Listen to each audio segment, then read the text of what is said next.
Ce matin, je disais, en accueillant aussi les gens, un peu mon émotion d'accueillir les enfants aussi dans cette salle après 2 ans et d'accueillir chacun, chacune, de revenir sans masque. Et ça fait bizarre, ça m'a fait penser à une période quand j'avais 15 ans environ. Ouais, 15 ans, un peu, peut-être juste pas 16 ans. Par là autour, 15-16 ans, où j'ai eu un plâtre pendant 7 mois qui allait du haut des épaules jusqu'au bassin. Et après encore 6 mois, un corset. Et lorsqu'on m'a enlevé le plâtre, ça faisait un petit peu bizarre. Et c'est vrai que ce matin, ça faisait un petit peu bizarre de se retrouver comme ça. On se dit, est-ce qu'on est en sécurité, pas en sécurité? Est-ce que, voilà, on se retrouve des fois dans les magasins ou autres. Et on se dit, qu'est-ce qui se passe? Est-ce qu'on va se casser? Pour moi, à l'époque, quand on m'a enlevé le plâtre, bon, évidemment, je faisais de la physio en permanence et même très intensive.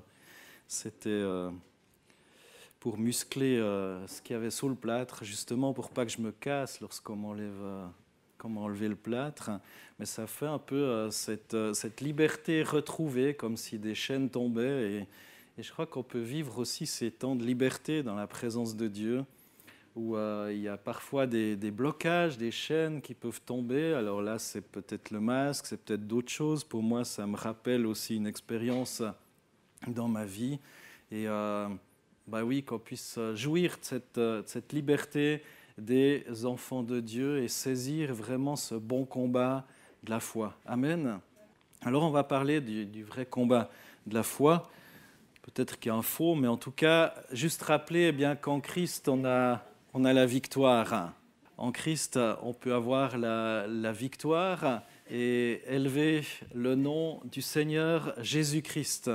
Je me suis un petit peu basé sur différentes choses ce matin et j'ai découvert que la colle la plus ancienne qu'on connaissait, c'était le goudron d'écorce de bouleau qui était utilisé pour fabriquer des lances. Alors, il semblerait, selon les études, les archéologues et autres, qu'il y avait déjà une forme de colle. Et la plus vieille trace écrite de l'utilisation d'une colle date de l'Égypte ancienne.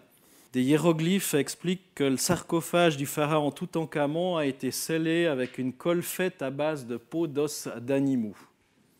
Intéressant de voir qu'il y a ces choses-là. Et par analogie, par illustration aussi, on voit que Dieu tient toutes choses. Il y a une forme de colle aussi dans Colossiens verset 17. Il nous est dit qu'il existait avant toutes choses et c'est par lui qu'elles sont toutes maintenues à leur place. Tout est maintenu par le Seigneur, tout est tenu solide par le Seigneur. C'est lui qui tient toutes choses. Il n'y a pas besoin de colle, mais c'est lui en quelque sorte le ciment, la colle. Cette colle qui existait bien avant, que les Égyptiens utilisent pour les sarcophages, voilà, cette colle ou les autres qui ont fait des lances avec, en utilisant aussi une colle voilà, pour que ça tienne. Et pour construire une maison avec des briques, les ouvriers, ils ne font pas juste empiler des briques les unes sur les autres, ça ne tiendrait pas. Mais ils utilisent aussi une sorte de ciment pour coller le tout ensemble. Et pour que ça tienne, en tout cas on l'espère, lorsqu'on va dans une maison, on espère que les maçons ont fait correctement leur travail. Autrement, si c'est juste empiler les trucs les uns contre les autres, un petit coup de vent, et puis voilà. Notre corps, lui, est fait de 30 000 milliards de petites briques appelées cellules. Alors, je n'ai pas compté. Je fais confiance à ceux qui ont compté derrière leur microscope. Je ne sais pas comment. Et un petit peu comme on construit une maison, ces cellules ont besoin d'un ciment pour tenir ensemble. Autrement, on se disloquerait. Avec les ados, on visitait tous les 3 ans le CERN, Centre européen de recherche nucléaire à Genève. Et on a appris aussi que si on enlevait tout le vide à l'intérieur de nos corps, il resterait la taille d'à peu près 2 carrés de sucre. Alors, carré de sucre très, très lourd, hein, parce que le poids ne diminuerait pas, mais on est fait apparemment de beaucoup de vide. Si on enlève tout le vide qui est entre les cellules, et toutes ces cellules, si elles ne sont pas tenues ensemble, je serais liquéfié, là, je ne sais pas, une grosse tache, un gros grain de sucre. Ce ciment qui est utilisé, c'est la laminine. Et le plus incroyable avec la laminine, eh bien, c'est la forme qu'elle a. Alors, il y a différentes formes de laminine, la 211, la 332, etc. Ça a une forme quand même assez spéciale. Alors, c'est une protéine. Et ce ciment qui tient toutes choses ensemble, c'est ça. Bon, d'accord, j'en ai jamais vu comme ça avec mes yeux. Il faut un microscope super puissant pour ça. Mais j'imagine que ceux qui étudient, eh bien, ça doit quand même leur faire bizarre quand ils voient la forme. Je ne sais pas ce que vous en pensez, mais la forme, c'est quand même un peu spécial. Il y a le alpha tout en haut, le bêta, le gamma. Vous connaissez le grec maintenant avec Covid. Voilà, donc c'est relié par des ponts, 3 bras courts, un long, et ça ressemble à une croix. Pourquoi est-ce que c'est intéressant ? Eh bien, parce que ça nous rappelle notre Créateur.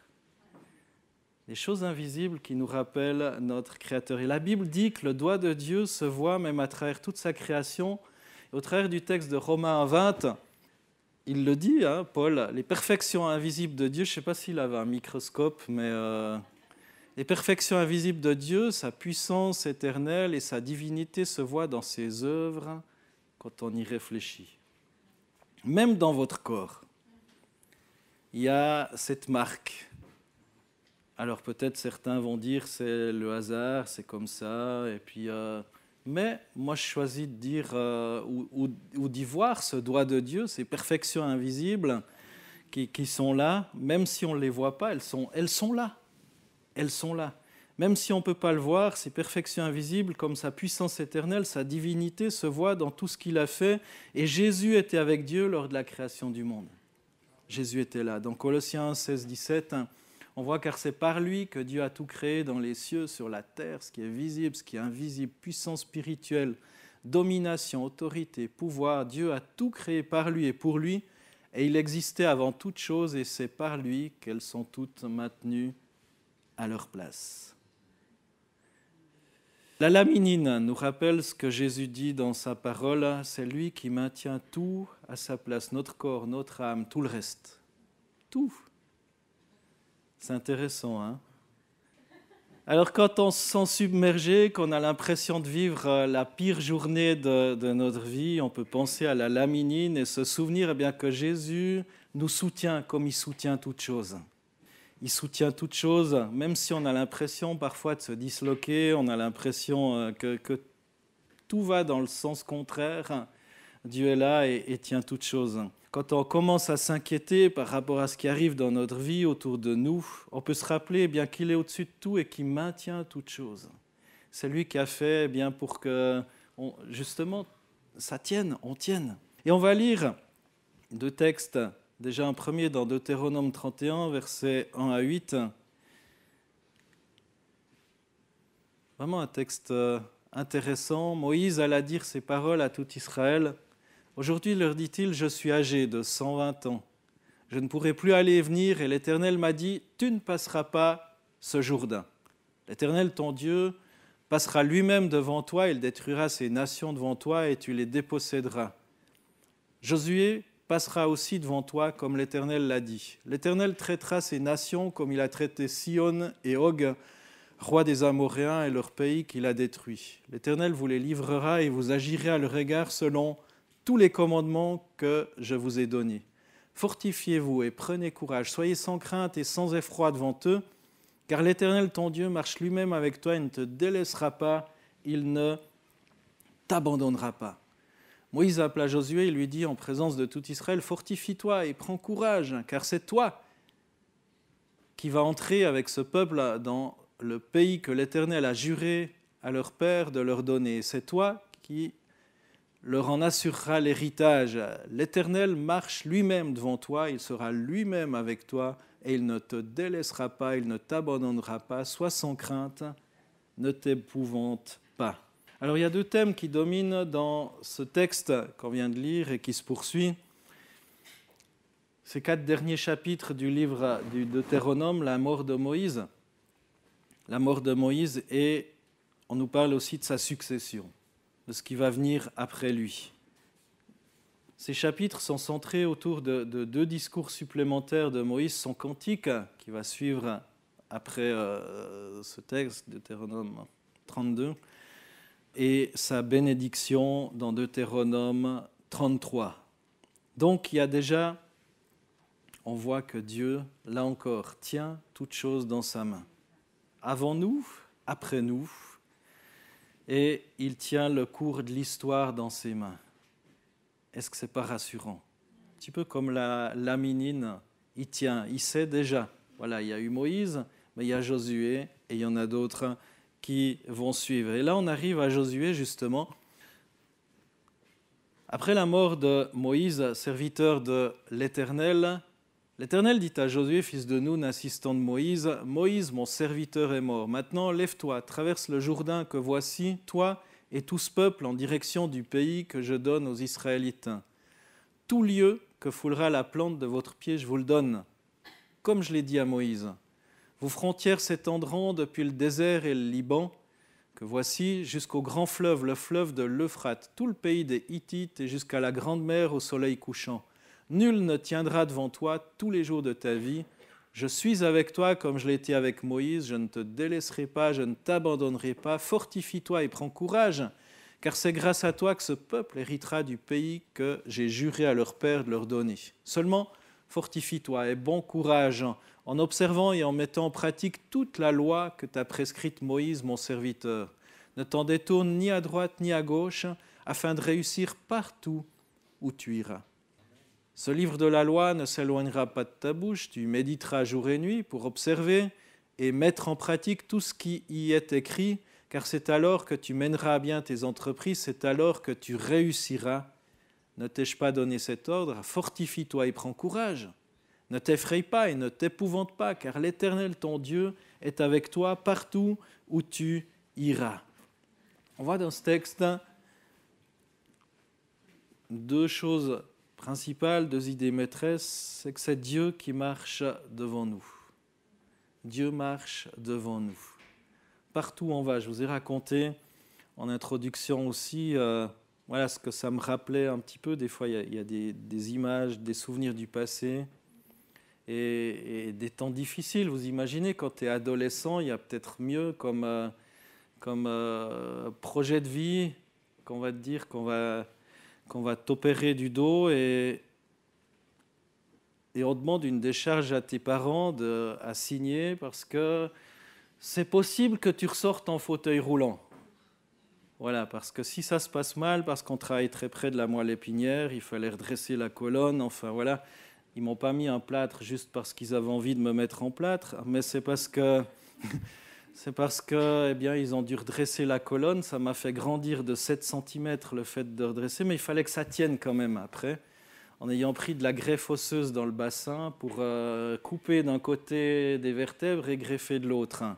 Donc tout ça, on travaille très près de la moelle épinière et le risque, c'était d'avoir un magnifique fauteuil roulant en sortant. Alors il y a plus drôle, je dirais, il y a plus intéressant comme optique, comme option, lorsqu'on a 15 ans, vous imaginez bien. Mais lorsqu'on revient à la parole de Dieu et dans l'immensité de la création, aussi avec ce que le Seigneur m'a mis sur le cœur de vous partager ce soir, ce rappel est bien que c'est Dieu qui marche devant nous. Peu importe ce qu'il y a peut-être comme mauvaise nouvelle que tu as entendue ou que tu peux entendre, je le souhaite à personne, mais Dieu marche devant toi. Même si peut-être plus intéressant comme option, Dieu marche devant nous. Et ce que Dieu nous demande au travers de ces deux textes lus, eh bien, c'est de nous fortifier, d'avoir du courage, de ne pas craindre et de ne pas être effrayé. Alors c'est facile à dire, C'est facile à dire suivant ce qui se présente devant nous. Parfois c'est bien plus difficile à vivre, évidemment. Mais malgré tout, le Seigneur est là. Et on voit dans ces textes cet engagement de Dieu dans l'avancement du royaume et dans nos vies. Mais comment et pourquoi ? Eh bien, il y a cet engagement de Dieu, eh bien, déjà parce que le Seigneur lui-même marche devant nous. C'est rassurant. Comme un berger, souvent il marche il marche devant le berger et il y a le chien de berger derrière, mais le Seigneur marche devant et comme un éclaireur, il ouvre le chemin, il ouvre la route, il nous a précédés. Même dans la souffrance, même dans les insultes, il nous a précédés aussi. Parce que Dieu lui-même a promis de ne pas nous délaisser, de ne pas nous abandonner aussi. Et aussi, c'est en lui-même, dans sa personne, eh bien, qu'on a cette source de notre force, de notre courage, de notre force, qu'on peut venir puiser chaque matin. Alors si on y puise une fois par semaine ou quand on vient au culte, si c'est peut-être moins qu'une fois, c'est pas beaucoup. Mais chaque jour qui passe, c'est tellement important de venir puiser à cette source pour trouver justement ce courage, pour nourrir notre foi. Parce qu'autrement, c'est bien joli, fortifie-toi et bon courage, ne crains pas, ne sois pas effrayé. Suivant ce qu'on te dit, moi je vous raconte ça maintenant parce qu'il y a un petit bout de ma vie qui est passé depuis, mais quand tu as 14-15 ans, puis qu'on te dit on va t'opérer, puis on va te faire ci, on va te faire ça, pour moi ça voulait dire arrêter le ski aussi, la compétition, ça voulait dire aussi plein d'autres choses qui résonnent. Et c'est bon, dès notre jeunesse, si on a ce privilège, eh bien, de se nourrir de la parole du Seigneur. Ça a été mon privilège. Et c'est aussi la foi en sa parole, eh bien, c'est cette foi qui nous entraîne à entrer dans ses promesses. Dans Josué 1,3, on lit cette merveilleuse promesse de Dieu. « Tout lieu que foulera la plante de votre pied, je vous le donne, comme je l'ai dit à Moïse. » Dieu donne ce territoire à son peuple et figurez-vous qu'on ne peut donner que ce qui nous appartient. Le diable, il a fait des promesses à Jésus en lui disant « Si tu te courbes devant moi, je te donnerai... » Non, en fait, ça ne lui appartenait pas. Mais Dieu il tient le monde dans ses mains et tout appartient à Dieu. Et s'il dit « Tout lieu que foulera la plante de tes pieds, je te le donne », alors, ce n'est peut-être pas pour s'enrichir, pour avoir toute la terre à ta possession, mais ça veut dire que là où tu vas, je serai avec toi. Là où tu vas, je serai avec toi. Sur ta place de travail, je serai avec toi. Dans ta famille, je serai avec toi. À l'endroit où tu es, dans ta maison, avec tes voisins, avec tes voisines, je serai avec toi. Il n'y a rien dans l'univers dont Dieu ne puisse pas dire « c'est à moi, ça m'appartient ». On n'a pas à conquérir des territoires, ça appartient à Dieu. Et si on est enfant de Dieu, c'est notre héritage. C'est notre héritage, à moins que je me trompe. Et ce que Dieu nous demande, le vrai combat de la foi, notre combat, c'est de croire par la foi que ce territoire appartient à Dieu et donc et à nous aussi. Et pour que cette victoire soit effective, eh bien, on a de notre côté aussi les conditions que Dieu nous demande de remplir. Fortifie-toi, et bon courage. Alors c'est facile, mais là il donne la solution, en observant et en mettant en pratique toute la loi que t'a prescrite Moïse, mon serviteur. Ne t'en détourne ni à droite, ni à gauche. Donc pour ça, c'est important de connaître cette parole de Dieu. C'est important de s'en nourrir, c'est important de la vivre. Pas juste de la connaître. Des fois, il y a des gens qui me disent « mais j'ai déjà lu une fois ce texte, je connais. J'ai lu la Bible une fois. » Voilà. Ok. Mais moi, je ne sais pas, plus je la lis, plus je me rends compte que je ne la connais pas. Et pourtant, ça fait quand même pas mal d'années que je la lis. Je vous rassure. Hein. Mais il y a toujours des textes qui nous percutent, quoi. C'est... Plus je dirais le voile s'enlève, plus on se rend compte qu'il y a tellement de choses qui s'ouvrent à nous. Ce livre de la loi ne s'éloignera pas de ta bouche. Tu méditeras jour et nuit. Ça veut dire que ça doit être gravé dans notre cœur. Hein. Je disais quelque part, quand on vient, c'est la pub Valais gravé dans mon cœur, mais est-ce que Christ est gravé dans notre cœur? Est-ce que cette mélanine-là, voilà, vraiment, nous rappelle vraiment qu'il y a Christ en nous? La minine, ne t'effraie pas, ne t'épouvante pas. Vous aurez appris un mot, une protéine. C'est. Prends courage en agissant fidèlement selon la parole. C'est comme ça qu'on peut prendre courage en fait. Parce qu'autrement, ce n'est pas possible. C'est pas possible. Notre succès dépend en finale que de ça. Se fortifier, avoir courage, ne pas craindre, ne pas être effrayé. Du temps d'Israël, le Seigneur avait averti son peuple de ne pas se corrompre avec des dieux étrangers, sous peine d'être absorbé par la culture des autres peuples. Et là aussi, on dit qu'on est dans le monde, mais pas du monde. C'est important de s'en souvenir.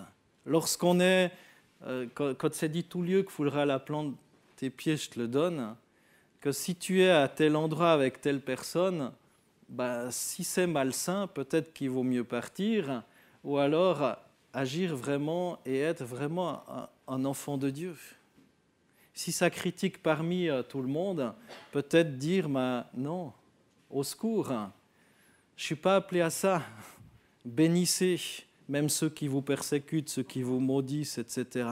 On sait qu'Israël, au bout du compte, n'a pas suivi ce conseil et ça a été bien une grande part la raison de sa chute. Et si on veut être véritablement la lumière, le sel de ce canton, si on veut être la lumière, le sel dans nos familles, nos places de travail, nos loisirs, etc., dans nos loisirs, on peut l'être que dans la mesure d'une intégrité fidèle à l'Évangile.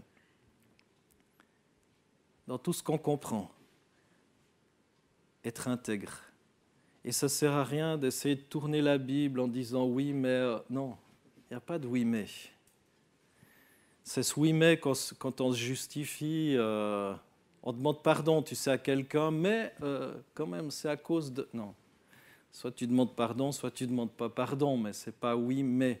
Le royaume de Dieu a ses lois, son éthique, sa justice, sa théologie, et si on veut que ce royaume avance, on doit être des ambassadeurs fidèles, quitte pour cela à être moins aimés ou moins acceptés des hommes. En fin de compte, en arrière-plan, la nature du combat qui fait rage tant dans les lieux célestes que dans les lieux terrestres, c'est un combat entre deux forces. Toujours un combat entre deux forces. La vérité contre le mensonge. Qui est-ce que je choisis de servir, le bien ou le mal, la vérité ou le mensonge? Et c'est que dans la mesure où on tient fermement dans la vérité, qu'on aura réellement un impact de témoignage puissant et qu'on pourra faire avancer la cause du royaume de Dieu. En Valais, en Suisse romande, dans nos familles, dans nos foyers, etc., etc. Alors en conclusion, juste nous rappeler, me rappeler, vous rappeler que c'est Dieu qui marche devant nous. C'est Dieu qui marche devant nous. Il s'est engagé pour l'avancement de son royaume. Il a tout prévu. Avant moi, après moi, il a tout prévu. Et ce que Dieu nous demande, c'est de nous fortifier, d'avoir ce courage, de ne pas craindre, de ne pas être effrayés, tout en étant fidèlement attachés à sa parole. Que cette parole s'éloigne jamais de notre bouche, même pas la nuit, même pas quand je dors. Et là aussi, parfois, on peut être perturbé dans notre sommeil. Parfois, on peut être troublé par des rêves. Et même là, prendre position en disant « Mais Seigneur, je refuse d'être perturbé dans mon sommeil par telle ou telle pensée. » Et figurez-vous que si vous persévérez là-dedans, ça marche. Parfois, il faut reprendre position et dire « Mais non, je refuse, c'est pas moi. » Je refuse, là encore, se fortifier. Je veux que même quand je dors,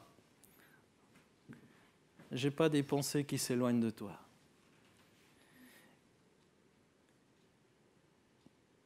Et c'est là qu'on arrive sur ce verset de l'année 2022 qui a sur vos mementos, si vous les avez pris, dans Ésaïe 43, 2 à 5. « Quand tu traverseras l'eau profonde, je serai avec toi. Quand tu passeras les fleuves, tu ne te noieras pas. Quand tu marcheras au milieu du feu, il ne te brûlera pas. Les flammes ne te toucheront pas. » Et un petit peu plus loin, au verset 3, « En effet, moi le Seigneur, je suis ton Dieu. Moi, le Dieu Saint d'Israël, je suis ton Sauveur. Oui, je tiens beaucoup à toi, tu es précieux. » Écoutez bien ça de vos deux oreilles. Oui, je tiens beaucoup à toi, tu es précieux. On peut même dire tu es précieuse. Je pense que ce n'est pas un péché de mettre un « tu es précieux, précieuse, je t'aime ». Waouh! Ça, c'est le Seigneur c'est une déclaration d'amour. C'est pourquoi je donne des peuples à ta place, des êtres humains en échange de toi. N'aie pas peur, je suis avec toi. Et c'est tout ça qui nous pousse aussi à l'adoration de notre Dieu, à l'adoration. Pensez que Dieu tient toutes choses, même notre corps. C'est juste incroyable la complexité d'un corps humain avec l'ADN et autres. Quand on revient à ce truc, la minine, 211, 332, peu importe. Quand on pense à ça, Dieu tient toutes choses. Toutes ces petites molécules, ces milliards de molécules, 30 000 milliards de molécules qui tiennent ensemble grâce à une protéine, un ciment. On est tous milliardaires, ouais. Si Dieu tient tout ça dans ses mains, si Dieu tient notre corps, déjà rien que notre corps, peut-être certains disent « Ah, je ne suis pas beau, ci ou ça ». Non, vous imaginez la complexité d'un corps humain, la complexité. Et tout ça, c'est tenu miraculeusement avec une colle invisible. Et c'est ce que Paul disait, les perfections invisibles de Dieu, sa puissance éternelle, sa divinité, se voient dans ses œuvres quand on y réfléchit. Est-ce que ça ne nous pousse pas à nous souvenir aussi du sacrifice de Dieu, de Jésus à la croix? Ce sacrifice du Christ pour nous, cette croix. Il n'y aurait pas de Sainte Seine s'il n'y avait pas de croix. Faites ceci en mémoire de moi. Faites ceci en mémoire de moi. On se souvient qu'il est passé à la croix, notre Seigneur, qu'il a donné son sang, qu'il a livré son corps pour nous. On se souvient. On se souvient qu'il a tout accompli et qu'il tient toutes choses dans ses mains. Notre salut. Alors la croix nous rappelle évidemment notre salut en lui. Mais il tient aussi notre pardon. Il tient aussi toutes nos peurs. Lui-même nous a précédés dans tout ce qu'on a vécu, tout ce qu'on va vivre. Lui-même a reçu les insultes. Le seul juste, il a été méprisé injustement. On n'aime pas être accusé faussement. Et Christ a tout accompli, tient tout dans ses mains, a tout fait pour qu'on puisse tenir dans sa présence, l'adorer, le louer. Je ne sais pas si ça vibre dans vos cœurs, dans vos pensées, mais c'est juste incroyable ce que Dieu a fait. Juste incroyable. Alors qu'on puisse prendre cette Sainte Seine avec vraiment une grande reconnaissance, en se rendant compte qu'il tient tout. Il est le ciment qui permet qu'aujourd'hui on ne se disloque pas, que notre foi ne se disloque pas. S'il y a des difficultés qui sont devant nous, mais se souvenir que Dieu marche devant nous. Dieu marche devant nous. Comme il l'a fait lorsque j'avais 15-16 ans, comme il l'a fait à moult reprises dans ma vie, Dieu marche devant nous. Et Dieu va marcher devant toi, mon frère, ma sœur. Et en prenant part à cette Sainte Seine, tu peux dire, mais marche devant moi, Seigneur. J'ai besoin de toi. Au secours, Seigneur. Par tes meurtrissures, Seigneur, je peux proclamer que je suis guéri. Seigneur, par ton sacrifice à la croix, je peux proclamer que cette situation qui paraît sans solution, trouve une solution à ta gloire. Ce conflit peut-être avec telle ou telle personne ou ce souci de travail peut trouver aussi une solution, une suite. En prenant part à cette Sainte Seine, souviens-toi que c'est un repas de victoire. Parce que Christ n'est pas resté au tombeau, mais il en est sorti. Et il est victorieux de tout ce qui nous retient captif. Et Seigneur Jésus, merci pour cette Sainte Seine, merci pour ce repas, merci Seigneur pour cette communion qu'on peut avoir les uns envers les autres, mais surtout avec toi, Seigneur. Et Seigneur, aide-nous à nous souvenir que tu nous précèdes et que tu nous rappelles, fortifie-toi et bon courage. Merci Jésus. Alléluia.